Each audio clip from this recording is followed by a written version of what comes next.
Salut Internet, on est toujours au Festival d'Annecy pour vous parler aujourd'hui de Animal Farm, l'adaptation par Andy Serkis de La Ferme des animaux, le bouquin bien connu de George Orwell. C'est un projet de longue date pour Serkis qui a démarré le projet il y a plus de 10 ans. Il a un peu galéré à trouver la bonne manière de faire et puis finalement il s'est associé notamment avec Nicolas Stoller qui a fait Cigogne et compagnie, qui est bien connu dans le monde de la comédie, pour adapter le truc. C'est de l'animation à 100%, il n'y a pas du tout de performance capture. Donc ils ont complètement mis ça dans les années 2020 avec une fermière qui veut racheter le terrain et qui est une espèce d'Elon Musk au féminin, et effectivement les animaux qui se rebellent contre les humains pour fonder une société égalitaire et puis finalement s'en éloigner petit à petit et retourner vers le totalitarisme. Moi j'ai plutôt bien aimé, l'animation est pas dingue, mais c'est plutôt joli, ça fonctionne correctement. Le chara design est bien. Moi, ce que j'ai bien aimé aussi, c'est le casting vocal. Alors, Andy Serkis, il a sorti tout son carnet d'adresses et du coup, le rôle principal, c'est notamment Seth Rogen et je trouve que ça lui va super bien de jouer Napoléon. Je trouve que le film peine à décoller. C'est très bavard et parfois très rapide. Tous les éléments du bouquin, ils sont de manière fidèle, mais en même temps, ça manque un peu d'émotion, ça manque de punch, ça manque de quelque chose en fait, on aurait voulu un truc qui nous ravage parce que c'est ultra proche de l'actualité et je trouve que ça marche pas trop. Mais c'est quand même un projet intéressant et ça mérite évidemment d'y jeter un œil. J'ai trouvé ça plutôt pas mal. Alors, en termes d'animation, je pense qu'il y a soit un problème de budget, soit un problème de parti pris. En tout cas, on sent quand même que ça fait 10 ans que ça a été développé.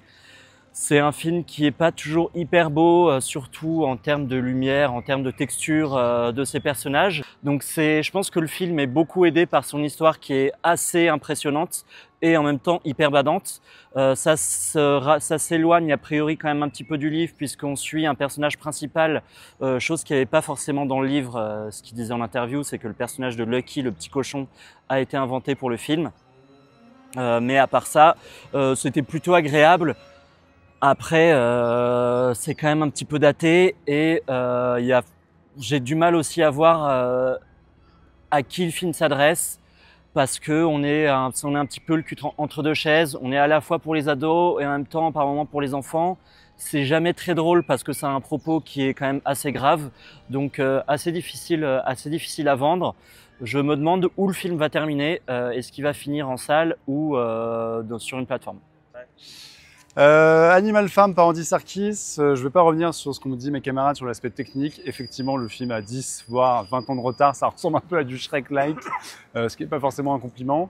Donc ça sent la production un problème, mais surtout, moi je trouve le film un peu foireux pour une raison assez simple, c'est que visiblement, j'ai pas lu le bouquin d'origine, mais il a essayé effectivement de rajouter des personnages et un point central un peu plus moral qui se rend plus compte de ce qui se passe, tout en modernisant le truc. Et en fait, ça fait un film un peu tiède parce que c'est un film qui, sur un propos évidemment très pertinent avec beaucoup de résonance aujourd'hui, est un peu trop explicite. C'est un peu, on nous explique tout, on nous met tout sous la main. Je pense qu'il y a un vrai désir de rendre ça accessible et de notamment expliquer le capitalisme et ses dégâts à la famille. Mais en fait, ça rend le propos très tiède parce que tout paraît tellement évident et déposer ça comme ça que le film a un peu une tête d'exposé fadasse qui n'a rien à rajouter et rien à inventer. Tout ça dans une production qui a quand même le cul entre deux chaises, effectivement. Le film essaie d'être très rythmé et en même temps, on a l'impression que ça démarre vraiment jamais.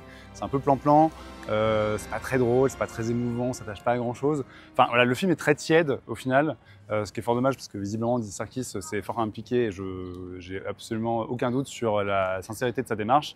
Et en plus, George Orwell, c'est super, mais voilà, on se retrouve avec un truc qui a un peu le cul entre deux chaises, qui est un peu tiède et pas sûr que ça fasse grand bruit.